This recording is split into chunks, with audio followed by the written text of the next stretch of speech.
পর দুরুদ নবী মুস্তাফা। ঠিক কিনা রে বাবা? আল্লাহ মুহাম্মদী নূর হইতে ইয়াপে আল্লাহ পাক জাতে সৃষ্টি করলো তামাম দুনিয়া। আর ইয়া রাসূলুল্লাহ কোন গেলেন? আল্লাহ মুহাম্মদী নূর হইতে ইয়াপে আল্লাহ পাক জাতে সৃষ্টি করলো তামাম দুনিয়া। আমার নবী যদি না হইতো কিছুই পয়দা না করিতো অন্ধকারে থাকিতে দরাই রে গাট্টিরা। ওই হাত তুলে বলেন ঠিক কি না বলেন?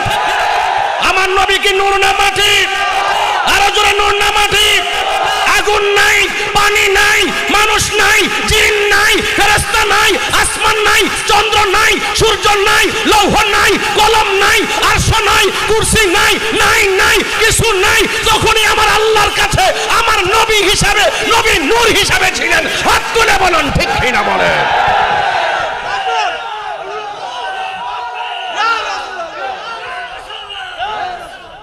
সাফার দাঁত ফালাই তুমি বেড়া। আমার নবী কি নূর না মাটি?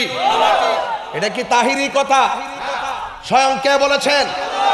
আল্লাহ বলছে কদ জাআকুম মিনাল্লাহি নূর, আমি আল্লাহর পক্ষ থেকে তোমাদের কাছে নূর এসেছে। মা মানাকো সে নূর আমার স্বামীর কপালে দেখেছি। আল্লাহ কই এসেছে? মা মানাকো দেখেছি। আর আয়েশা সিদ্দিকা কয় সুইটা হারাই গেছিল, ঘরটা অন্ধকার, নবী ঘরে ঢুকছে, নবীর নূরের আলোতে সুইটা খুঁজে পেয়েছি। এসেছে, দেখেছে, পেয়েছে। সুন্নিরা বিনা দলিলে বিশ্বাস করেছে। সুবহানাল্লাহ।